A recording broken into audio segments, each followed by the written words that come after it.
Histoire de l'église de Don Charles Poulet, le pontificat d'Innocent III, suite. 4. Innocent III et la question d'Orient, 4e et 5e croisade. Innocent III commanda aux prédicateurs d'annoncer la croisade. Parmi eux se signala Foulques, curé de Neuilly, qui rallia au projet Thibaut de Champagne, Louis de Blois et Simon de Montfort. Ni Philippe Auguste excommunié à cause de son divorce, ni Othon de Brunswick en lutte avec Philippe de Souabe ne prirent part à l'expédition dont la direction échut au marquis Boniface de Montferrat. Instruits des périls de la voie de terre, les croisés résolurent d'embarquer sur les côtes de l'Adriatique. Ils avaient besoin des navires de Venise, qui commença par exiger d'eux une expédition préalable contre Zara, port rival de la côte dalmate. Malgré la défense d'Innocent III, Zara, ville chrétienne, fut prise par les croisés. Mais il y avait pour les Vénitiens une concurrence beaucoup plus dommageable, celle des Grecs.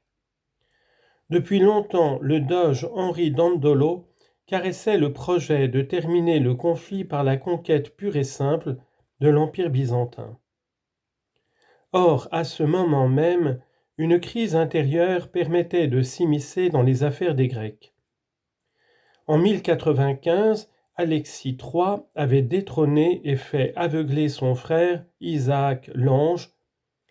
Le fils de la victime, Alexis IV, accourut en Occident demander du secours. Les croisés se laissèrent allécher par ces promesses. Ne s'engageaient-ils pas à leur verser 200 000 marcs d'argent, à abandonner le schisme, à prendre part à la croisade de Terre Sainte et à y entretenir désormais 500 chevaliers? La défense d'Innocent III arriva trop tard pour empêcher la funeste expédition.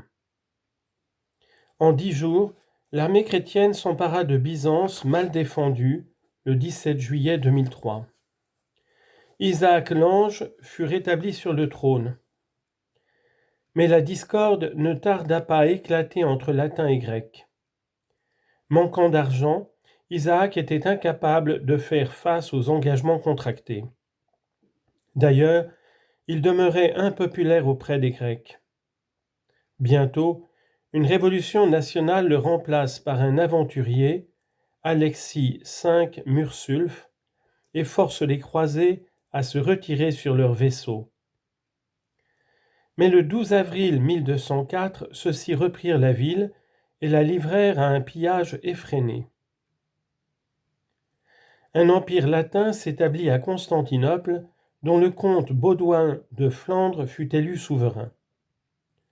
Nombre de duchés et de marquisats se partagèrent le pays, tandis que Venise s'adjugeait la possession des régions côtières. Innocent III ne put que s'incliner devant le fait accompli. Il crut qu'on y gagnerait la fin du schisme grec et un solide point d'appui pour la croisade. Vaines espérances.